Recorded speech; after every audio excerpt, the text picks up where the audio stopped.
Hello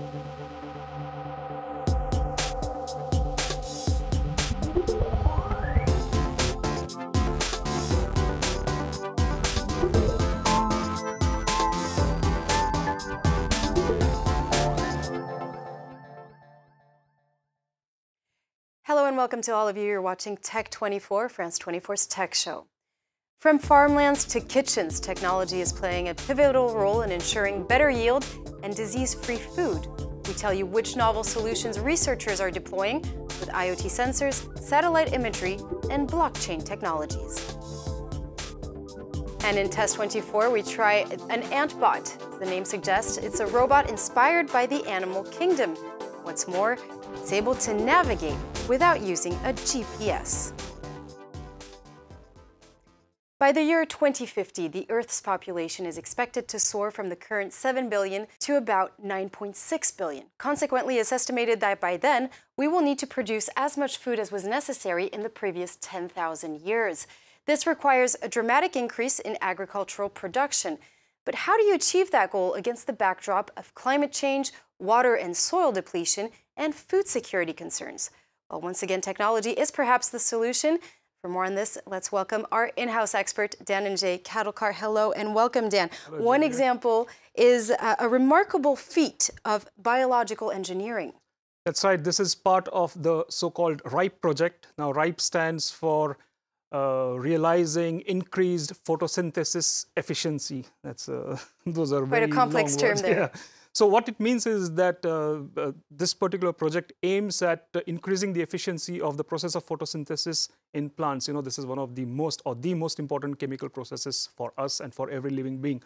So what happens during photosynthesis is that plants use an enzyme called rubisco and sunlight to synthesize carbon dioxide and water into sugar that is used as fuel for plants' growth.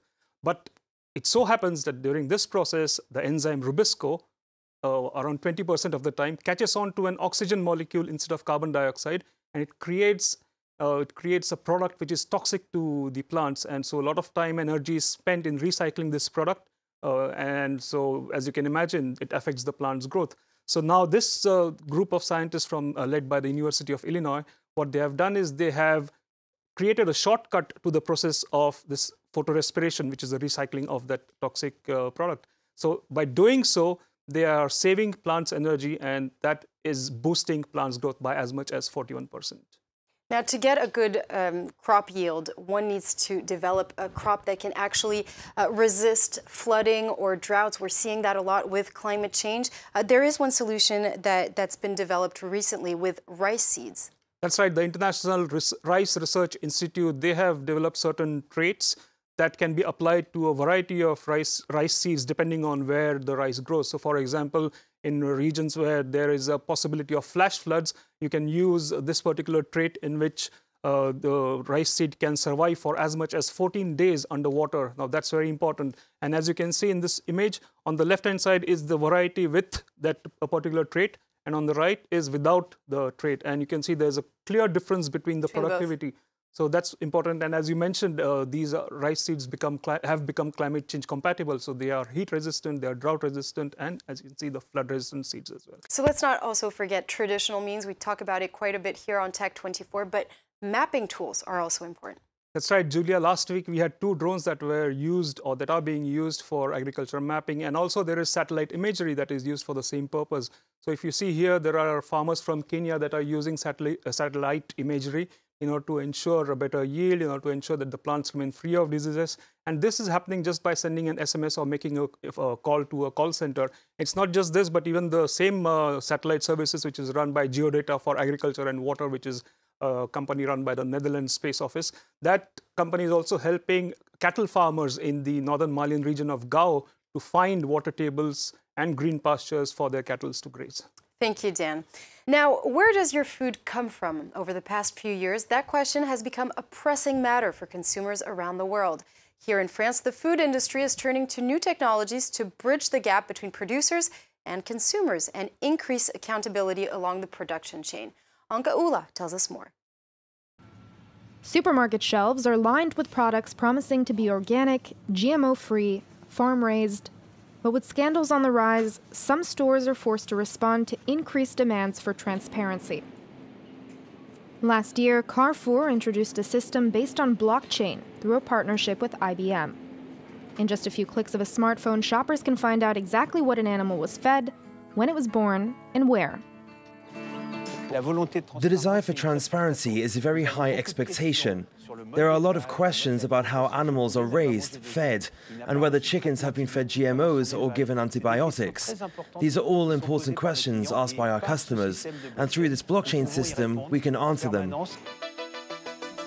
Blockchain is best known as the driving force behind the cryptocurrency Bitcoin, but is now used across all types of different industries as a system of checks and balances. In the food industry, it can track products up and down the production chain, ensuring that inspection certificates are valid and minimizing the risk of fraud. Consumers can have access to this information by scanning QR codes on the food labels. The system takes it one step further, bridging the gap between consumer and producer. If you scan the code with your smartphone, you can speak directly with the farmer who raised that specific chicken. They can tell you how they raised it, in what conditions, and especially how much they love their job. More transparency, more interaction, and safer products. Technology that's bringing the humanity back to the food chain. And you may have noticed by now that in this edition, we're taking you down the food production line. It's time for us to take a look at what will be in your plates in a near future. Several chefs around the world are working on developing a new type of gastronomy, becoming nutrient makers. Roberto Flore is one of them. After working for the Nordic Food Lab linked to the famous Michelin-starred restaurant Noma in Copenhagen, he's now supervising a team of student cooks at the Technological University of Denmark. He's using 3D printers and algorithms to design the food of the future. Well, for more on this, let's cross over to Roberto. Hello. Hi. So what technologies are you using to create the food of the future? So we're trying to create a space that will allow new technologies to exist. We are creating a space where food technologists and engineering and people that is working with humanity combine it together. We're trying to create a multi-level space where new technology will be developed. So we don't have officially a new technology, but we are creating the new technologies that will be part of the future. And we are trying to work on the complexity of food, trying to also analyze the aspect of how much technology we would like to see involved in food production in the future. Now, DTU's Skylab is in the process of creating a personal food computer, for instance. Is the maker mindset stepping into the kitchen?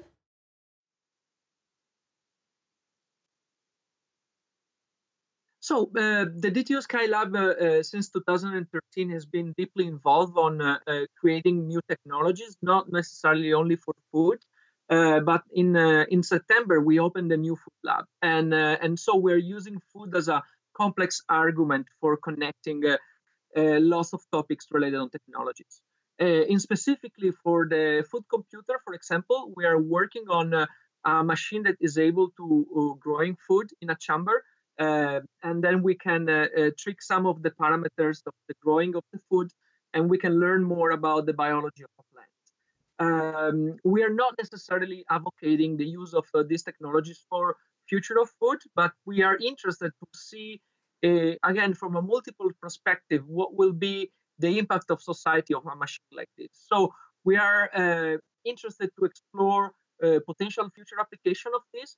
But at the same time, we are interested to see how the world will evolve in case all the production will transform into indoor production, for example. And so starting also to questioning larger questions like what will be the future of agriculture, or like what will be the future of landscapes, for example, how the land will look like if we are going to remove production from the field. Who is going to take those land, for example, if the farmers are not growing any more vegetables. So we are really looking at a really complex ecosystem related on how the innovation that we are going to create will impact in society in the future.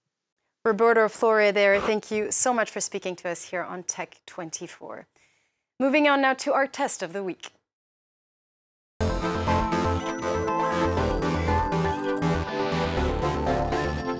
Since the beginning of time, men have found inspiration in nature for their innovations. And here on the set of Tech24, we have a beautiful example of so-called biomimicry.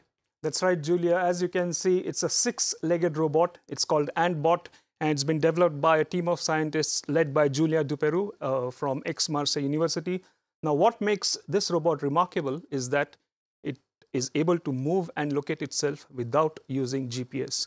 So what does it use? Well, it uses the polarized light from the sun, not any light, but the ultraviolet light from the sun. So this is how it works. As you can see on the top of this robot, there are 2 wheels. So this entire unit forms a celestial compass. Now this is able to detect polarized light. A normal human eye is not able to distinguish between polarized and non-polarized light. But ants like Cataglyphis fortis, which is the source of inspiration for this robot. It's a desert ant. Yeah, it's a desert ant which is found in Tunisia. They are able to distinguish or make this distinction between polarized and non-polarized light.